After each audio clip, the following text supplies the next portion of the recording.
2007, my wife and I took a trip to Washington, D.C., and while we were near the Naval Academy, I saw this gate and I instantly fell in love with it. I liked the design and I was intrigued by the fact that the bars were woven together, one like a basket weave. And I'm thinking how difficult that must have been back in the day when they were working with blacksmith tools, I'm assuming. So I took these pictures, put them in the computer, where they sat for 8 years, I guess. And a couple of years ago, I said I'm going to give it a try. I would like to copy that gate. So this is a little clip about how I did that. I laid out a pleasing looking grid on the welding table, and it turned out I needed the bars to be bent on 9-inch centers. I cobbled together this anvil to help me bend these things uniformly. It's square solid tube, so it's solid and heavy. It has parallel guides that are raised a little bit to hold the round stock up off the surface a little bit. It has an innie where I can bend the bar in, and it has an outie where I can register, flip the bar, move it ahead, and get that registered on the outie to keep the spacing correct. So in use, this thing is simple, boring and repetitive, but simple. Just clamp the round bar down with vice grips, heat one little area. Sorry about the terrible photos, but it's the only ones I have. I have a round 5/8 stainless bar I was using as an anvil, and I would lay it over the innie and beat it with the little hand maul, and it would take the curve real quick. I unclamp it, move it ahead, flip it over to register on the outie, and repeat and repeat and repeat. And that gave me a bunch of material. I started out using some little scraps that I had just to make sure this thing was going to work, and it works pretty well. Maybe next time I'll try 1/2 inch, or maybe not. So then I went to an architect friend of mine who has all the fancy drafting equipment and the printers, and I gave him the photograph that I had taken of the original gate and my new spacing that I had bent on my straight bars, and he did some magic and printed out this template that is full scale. I laid that on the workbench, and that helped me move forward with the curvy parts, and gave me the locations of where the curves overlap, where I had to do more bending. The round bars are sold in 20-foot lengths. They cut them in half for me at the steel yard, and I cut them in half again to work with them on these curves. So first thing I did was weld a couple of dogs on the table and bent all these sweeping curves just by hand, cold. Try to get them as close as possible to each other, but it's kind of tricky. You never get them exactly.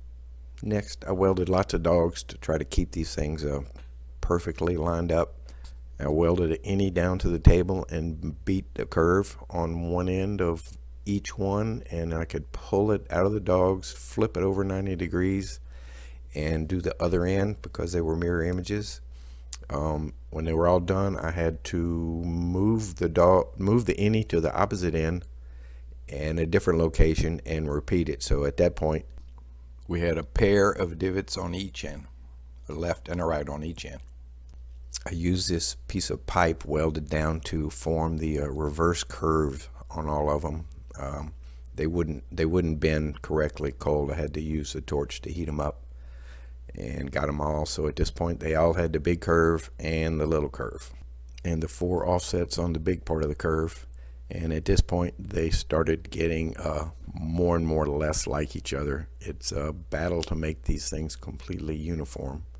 But here you can see the result. I had moved the big pipe, added one more innie, and put one more hickey on the end, and I'm going to do that one more time with each one until they're ready to put on the table and weld together.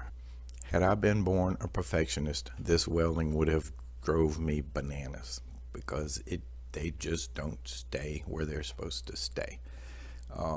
I guess every little bend is maybe a 1/16 or an 1/8 off, and it's cumulative, and pretty soon things get wacky. But I kind of enjoyed it.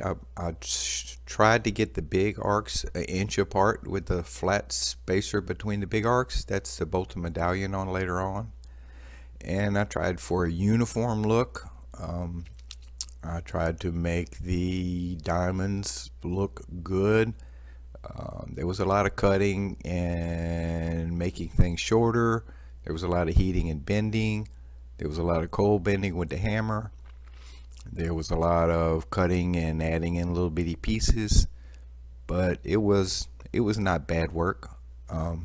We made it nice. The frame is 1x2. The arch at the top, I'm not able to bend 1x2, so I stacked 1x1s, and I just slid along 1x1 under my forklift and just bent it up by hand and just kept moving it until I had a nice curve, and I matched it 3 more times and then weld them together in pairs. So key is, once you get one done, you need to put it on the table and put the second one on top of it, because it needs to be a mirror image, especially the edge where they touch when it's closed. At this point, I can still pick them up barely. If we would have used the 1/2-inch bars, it would have been there would have been no way. So a couple of coats of black paint, and in the truck they go. I'll bring them home, set them up in the driveway, block them up, shim them up, clamp them so that they look good. Don't worry about where the hinges fall. And when I'm happy with the look, then I weld the brackets to fit the hinges that are embedded in the brick columns that we laid 14 years ago. The original gate had some cast iron elements between the intersection of the big curves. We have a small foundry, so we cast bronze. We went with a Louisiana theme and did 9 different Louisiana critters. Cast them, cleaned up the molds. I cast in a flat bar on the back of each one so I could lock them into the curve bars so that they couldn't unscrew. Then we patinaed them, and then we mounted them on the gate, and they look pretty good. The gate's finished. There's easier ways to build a gate, trust me, but I have no regrets. I'm glad we did this one.